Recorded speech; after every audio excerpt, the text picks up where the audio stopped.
Hello friends, स्वागत है आपका हमारे इस यूट्यूब चैनल जीएस भंडार विद कौशल में।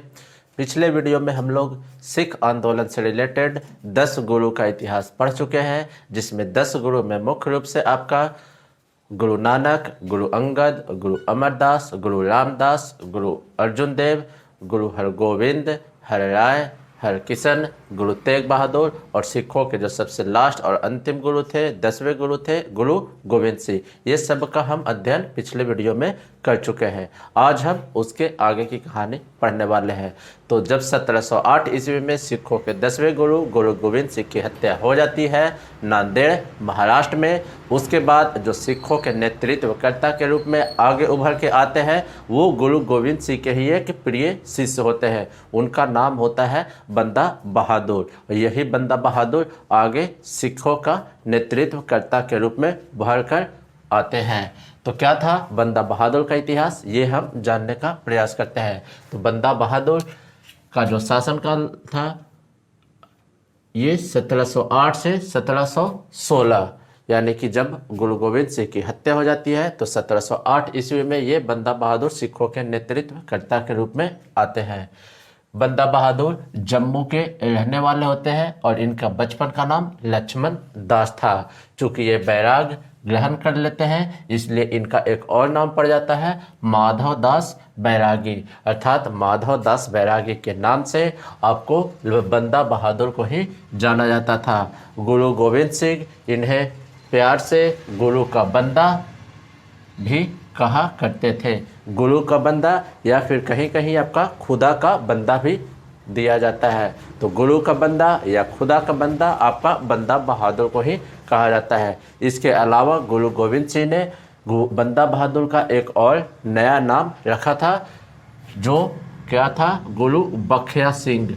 गुरु बखिया सिंह के नाम से किन्हें जाना जाता है, तो ये आपका बंदा बहादुर को जाना जाता है। तो आप देख लीजिए, बचपन का नाम लक्ष्मण दास, बैराग ग्रहण करने के बाद माधव दास बैरागी, गुरु बखिया सिंह और गुरु का बंदा, ये चारों नाम से एक ही व्यक्ति को डिनोट किया जाता है और वो नाम होता है बंदा बहादुर का।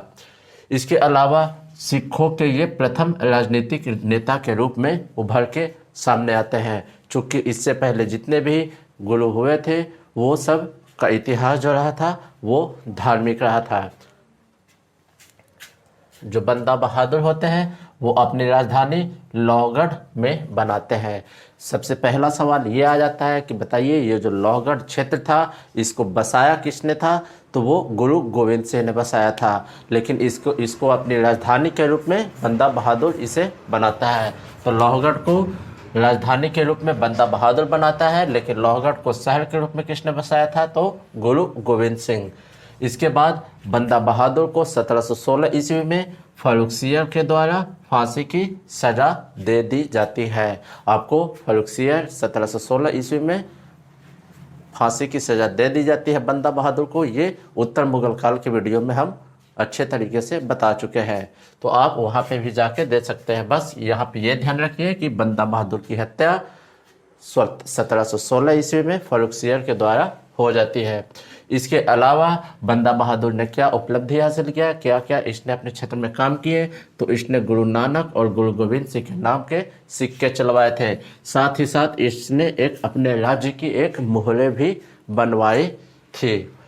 जब बंदा बहादुर की मृत्यु हो जाती है तो बंदा बहादुर के बाद मृत्यु के बाद सिख धर्म जो है आपका दो भाग में बढ़ जाते हैं। एक भाग तत खालसा और एक भाग बंदई हो जाता है। तो तत खालसा उसे कहा जाता था जो प्राचीन परंपरा को मानते थे, यानी सिखों के प्राचीन परंपरा को मानने वाले को तत खालसा कहा गया।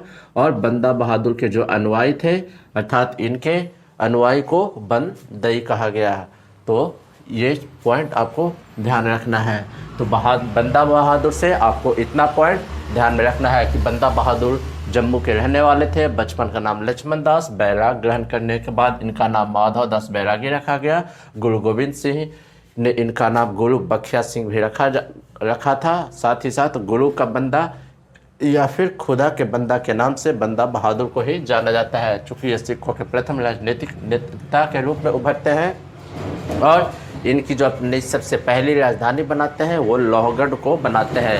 लेकिन लोहगढ़ शहर को बसाया किसने था, तो ये बसाया था गुरु गोविंद सिंह ने। गुरु नानक और गुरु गोविंद सिंह यानी कि सिखों के पहले गुरु और सिखों के अंतिम गुरु के नाम का जो सिक्का चलवाया था वो आपके बंदा बहादुर ने चलवाया था। साथ ही साथ सबसे पहले जो राज्य की नाम की मोहरें बनवाई थी वो सबसे पहले बंदा बहादुर ने बनवाई थी। बंदा बहादुर की मृत्यु के बाद सिख धर्म दो भाग में बढ़ जाता है, तख्त खालसा और बंदई। तख्त खालसा जो सिखों के प्राचीन परंपरा को मानते थे और बंदई जो आपका बंदा बहादुर के अनुयायी होते हैं। इस समय कुछ समय तक आंदोलन स्थिर रहता है। बंदा बहादुर की मृत्यु के बाद ये आंदोलन, सिखों का जो आंदोलन होता है वो शिथिल पड़ जाता है, क्योंकि कोई भी नया नेता के रूप में उभर नहीं पाते हैं। फिर उसके बाद होता क्या है कि 1761 ईस्वी की एक घटना है। 1761 ईस्वी में याद कीजिए पानीपत का तीसरा युद्ध होता है अफगान और मराठा के बीच। इस युद्ध में मराठे हार जाते हैं और अफगान इस क्षेत्र को जीतकर वापस अपने अफगान लौट जाते हैं। उस समय भारत के नक्शे पर जो शासन करने वाला था वो कोई नहीं था। तो उसी समय क्या होता है कि जो सिख में से कुछ 12 मिसल का अर्थ होता है एक समान अर्थात मिसल को आप राज्य की संज्ञा भी दे सकते हैं। तो सिखों में उस टाइम 12 मिसल हुआ करते थे, जिसमें सबसे शक्तिशाली मिसल यानी सबसे शक्तिशाली राज्य जो था वो आपका भंगी मिसल हुआ करता था, अर्थात भंगी राज्य हुआ करता था। और इसके जो संस्थापक थे वो थे चरत सिंह।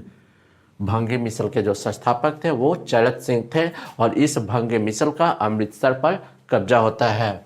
तो इतना ध्यान रखना है। इसके बाद आगे आते हैं महाराजा रणजीत सिंह की बात। तो जब 1761 ईस्वी में अफगान मराठा के बीच युद्ध होता है तो यही 12 मिसल उत्पन्न होते हैं। 12 मिसल में जो सबसे शक्तिशाली मिसल था वो था भंगी मिसल, जिसके संस्थापक थे चरत सिंह। और इसके बाद आगे जो आते हैं एक महत्वपूर्ण नेता के रूप में, महत्वपूर्ण शासक के रूप में उभर के आते हैं, जिनका नाम होता है महाराजा रणजीत सिंह। लेकिन महाराजा रणजीत सिंह इस 12 मिसल में से भंगे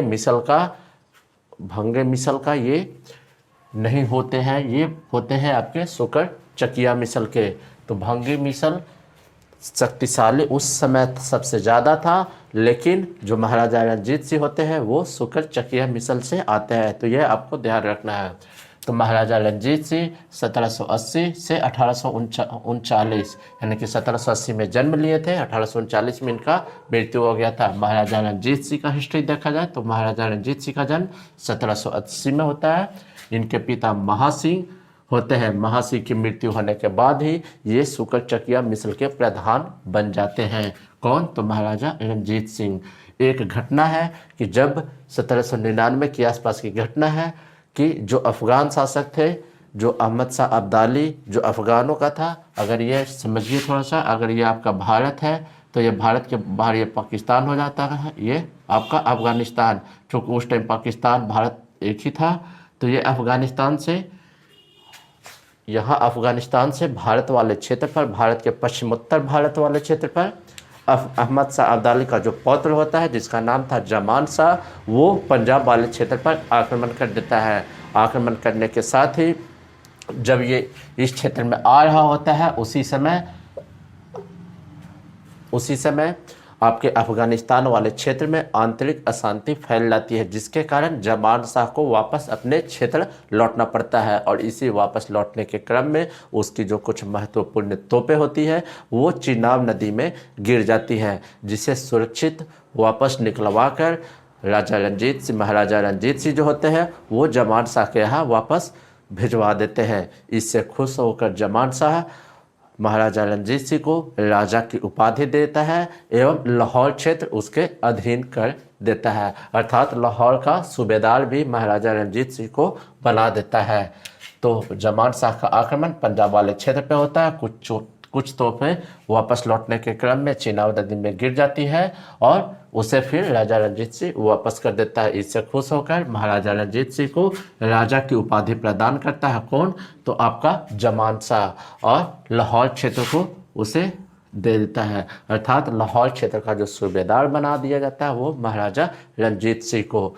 इसके बाद आगे की एक घटना है, जब महाराजा रणजीत सिंह धीरे धीरे अपने साम्राज्य का विस्तार कर रहा होता है। चूँकि ये था शुक्र-चकिया मिसल से, लेकिन इससे पहले जो मिसल मजबूत हुआ करता था वो भंगी मिसल हुआ करता था, लेकिन इसके आते के साथ ही भंगी मिसल कमज़ोर पड़ गया और शुक्र-चकिया मिसल आगे आ जाता है। तो 1805 में जो अमृतसर पर अधिकार भंगी मिसल का था, वो अधिकार अब शुक्र-चकिया मिसल का हो जाता है। तो इस प्रकार दो महत्वपूर्ण क्षेत्र महाराजा रणजीत सिंह को मिल जाता है, एक लाहौर वाला और एक अमृतसर का क्षेत्र। तो इसी लाहौर वाले क्षेत्र पर 1799 ईस्वी में पंजाब की राजनीतिक राजधानी के रूप में विकसित करता है और अमृतसर को धार्मिक राजधानी के रूप में 1805 में विकसित करता है। तो आपको ये सब क्वेश्चन आता है कि बताइए महाराजा रणजीत सिंह की राजनीतिक राजधानी कहाँ थी, तो आपको लाहौर, और महाराजा रणजीत सिंह की धार्मिक राजधानी कहाँ थी, तो आपका अमृतसर आंसर हो जाएगा।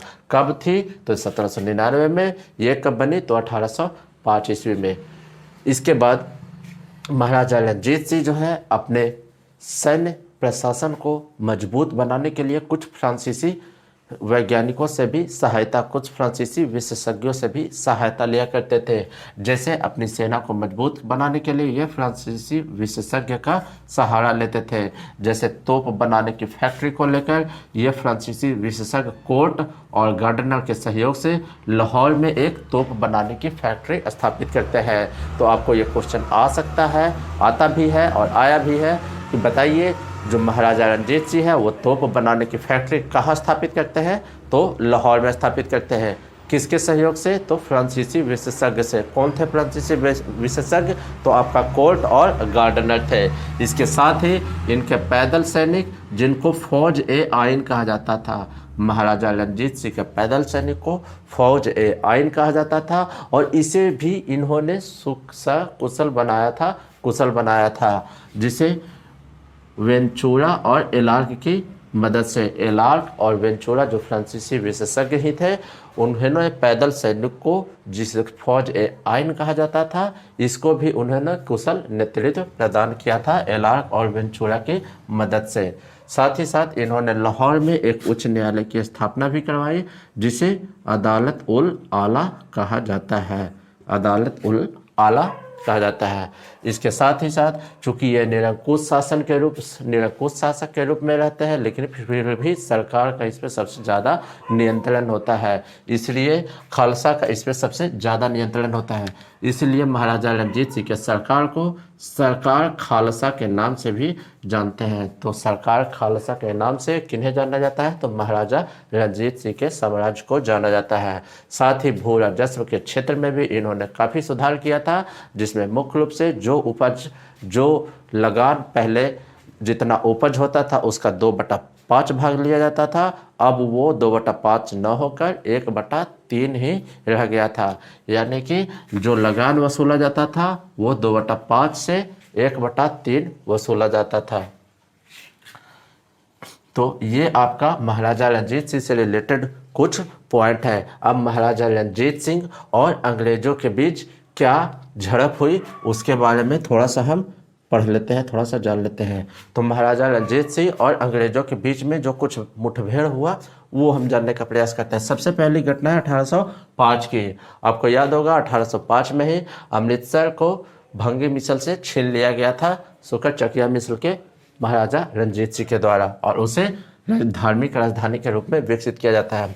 तो 1805 में ही एक घटना है, एक महाराष्ट्र के मराठा पेशवा होते हैं जसवंतराव होलकर, इनका अंग्रेज़ों से मुकाबला होता है और ये अंग्रेज़ों से भाग रहे होते हैं। तो 1805 में जसवंतराव होलकर जो होते हैं वो भाग रहे होते हैं। कहाँ भाग रहे होते हैं, तो पंजाब की ओर, और इनका जो पीछा कर रहे होते हैं इनका नाम था लॉर्ड लेक। तो लेक इनका पीछा कर रहे होते हैं और इन्हीं का पीछा करते हुए ये जसवंतराव होलकर पंजाब पहुंचते हैं और पंजाब में ये शरण की मांग करते हैं महाराजा रणजीत सिंह से। लेकिन चूँकि जो लॉर्ड लेक थे वो महाराजा रणजीत सिंह को पहले ये चेतावनी दे चुके होते हैं कि इस व्यक्ति को आपको शरण नहीं देना है। तो अंततः महाराजा रणजीत सिंह जो है उन्हें शरण नहीं देते हैं। तो 1805 की ये घटना इम्पोर्टेंट है, आपको ध्यान रखना है कि 1805 में जसवंतराव होलकर भाग रहा होता पंजाब की ओर, पीछा कर रहा होता लॉर्ड लेक